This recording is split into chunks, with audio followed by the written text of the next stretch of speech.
Here's an opinion.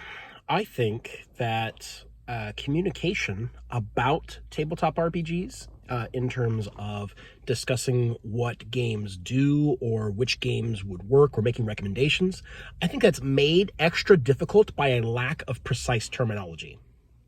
Let me tell you what I'm talking about, because it would be really weird if I just said that and ended the video. That'd be awful.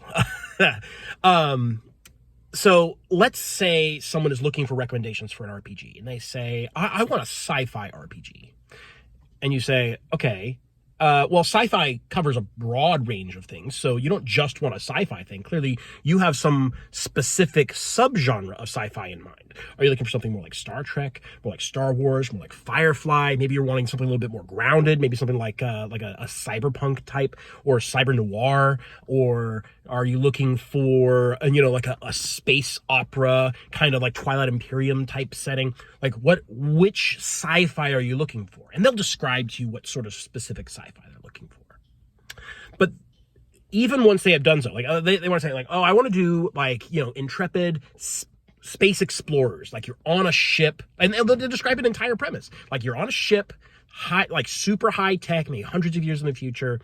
You're exploring deep space, you got a faster than light ship, and it's like a planet of the week type of thing. You want to discover a planet of the week. Each planet has some sort of problem that needs to be overcome, or some threat to the ship that you need to avoid. And that, like, okay, so that's a pretty clearly described idea of like the genre of a game. But it still hasn't described literally anything about how the mechanics work.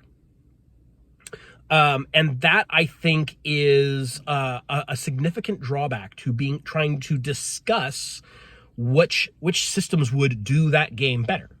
I see this come up a lot in various online groups where people are trying to get recommendations, and they describe the narrative genre and don't give any attention to the mechanical genre.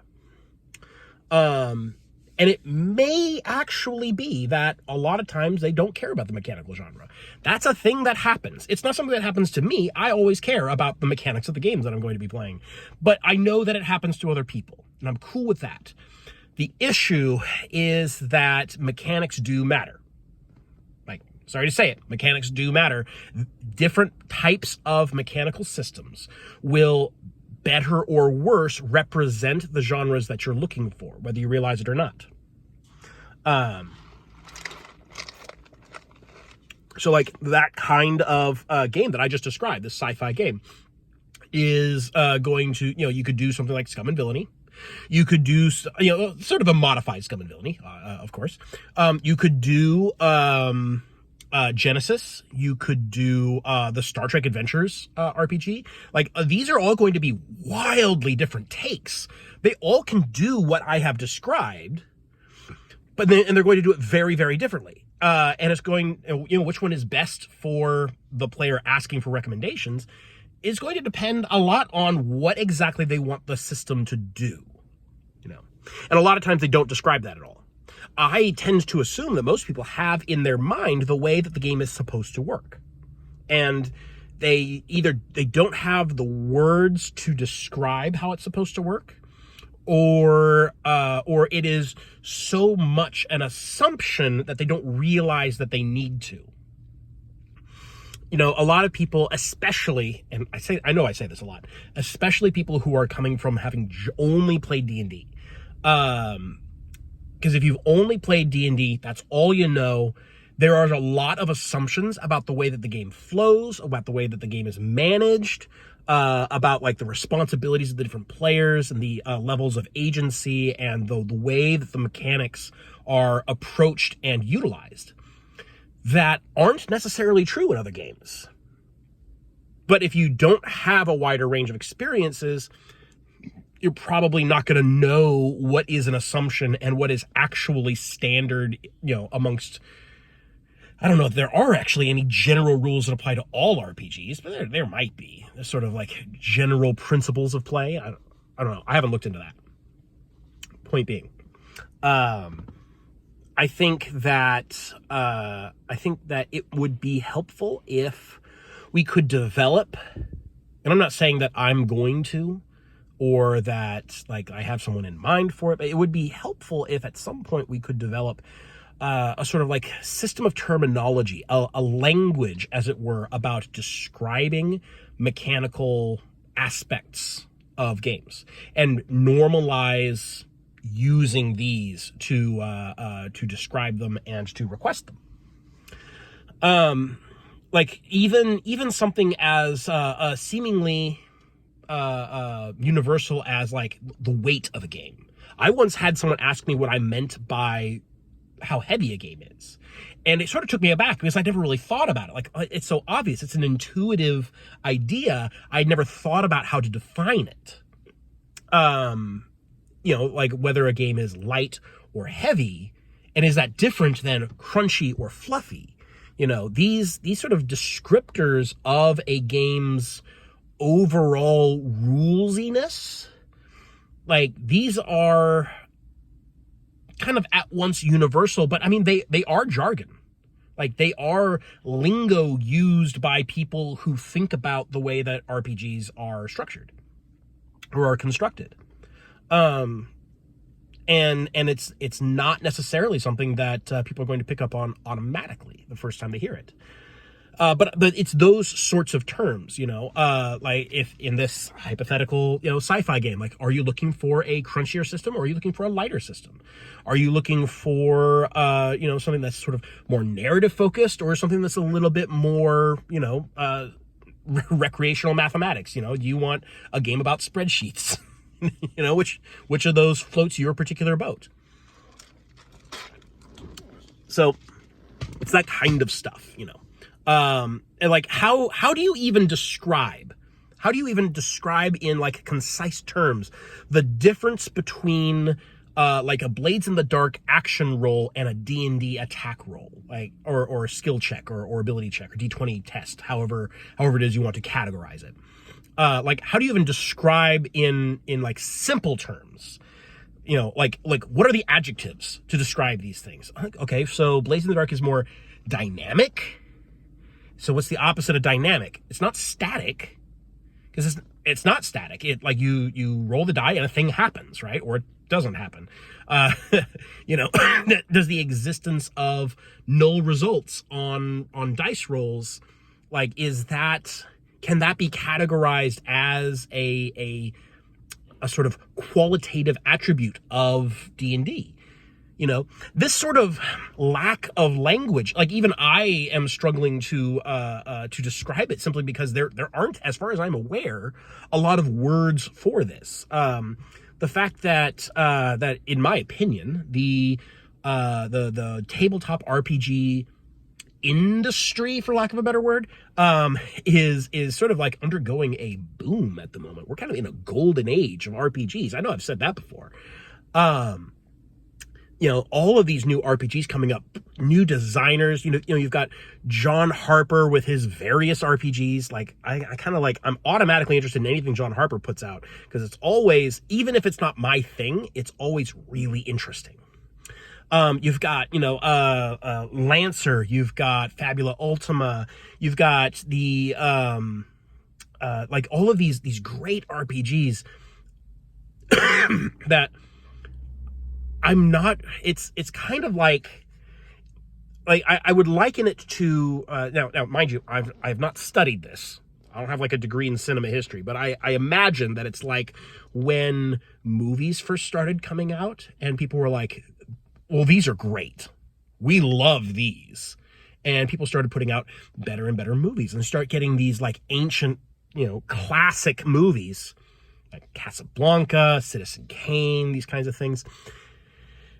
But there wasn't at the time a lot of study that had been done on like exactly how to, like, no one knew what a Dutch angle was before people started doing Dutch angles, right? They had to come up with a term to describe the thing that someone had already done. So you got to do it first, and then people are going to describe it. Now, we've got a lot of systems where people have done really cool things, but we don't have, like, the thing is, like, RPG, the industry is really small, right? Like, it's not as big as cinema. So there isn't really this drive to study it and to describe it and to really pick it apart academically to know how to construct a good RPG. It's just a matter of scale, really. Still, for those of us who are interested in the subject, it becomes frustrating that there isn't the terminology, at least that I'm aware of. Like, is there a school for RPG design out there? Like one would go to film school, you could go to RPG design school or game design school. Because you say, like, go to school for game design, you're gonna think like video games. You're gonna be programming video games. You're doing graphic design or something like that. No. Like, just general game design principles that could maybe apply to video games, but primarily for tabletop games. I don't think that exists. I've never heard of it anyways. So, yeah. It's my opinion that we are still quite fresh in terms of like the development of tabletop RPGs. We're going to see in the future some. I think it's got to happen. It's got to happen at some point. I don't have the educational background necessary to do it. I don't think, and I certainly don't have like the time to do it. But I'm sure somebody will come up with the ways to describe different RPGs, and that would be very helpful to not just developers, but also to the community as a whole. Because I think my intuition is that tabletop RPG players are on average, slightly higher educated than the general population. Because it is necessary for us to think about the way that our game is played. And to, if you're going to make modifications, you have to think about the ramifications of that. I mean, I guess you don't have to. A lot of people don't. I retract that. You don't have to think about that. But I do think that that the RPG playing community is on average higher educated than the general population. And so I think it is to be expected that if this kind of study were to be done, if this kind of like examination of the art of game design were to come out, it would be more rapidly disseminated amongst the consumers of RPGs than sort of equivalent statements and techniques and jargon about, for example, cinema. If the same steps were to happen, I think those kinds of terms, because like people who play Magic, they know about like, the Timmy, what is it? It's the Timmy, the Johnny, and the Spike. The three main types of Magic players. Like those were terms made for like to describe players for designers. Designers are going to make cards to appeal to these three archetypes of players. But those terms still got spread around and disseminated amongst the Magic community. Now it's pretty common knowledge. If you play Magic, you probably know about these three different archetypes of players. You probably know which one you identify with most. So this kind of thing, tabletop gaming in general, it's not just RPGs, tabletop gaming in general, the consumers usually know more about the design of the product, i.e. the games, than in other types of entertainment. So I think that if we get the sort of treatment that other genres, because people study like how to construct a novel, how to make a movie, how to write, what makes a good song, what makes a catchy like pop song. These have all been studied. There's a lot of literature about like how to construct these things. And I think that it doesn't exist really for RPGs specifically, or even I think it's tabletop gaming in general, RPGs specifically. And so that will happen eventually. I'm confident. It's got to happen eventually. Everything gets studied. I just hope that it happens soon so that it can help us in our communication about the thing that we enjoy. So yeah, in the meantime, it would be helpful if people would make more of an effort, I think, to emphasize not just narrative genre, which is usually the thing you think about, like, oh, what kind of RPG do you want to play? Or, what sort of RPG is this? Instead of just describing the narrative genre like you would with a story, I think it would be helpful to make more of an effort as a community to describe the mechanical genre as well. I usually try to, if I am familiar enough with the game to do so.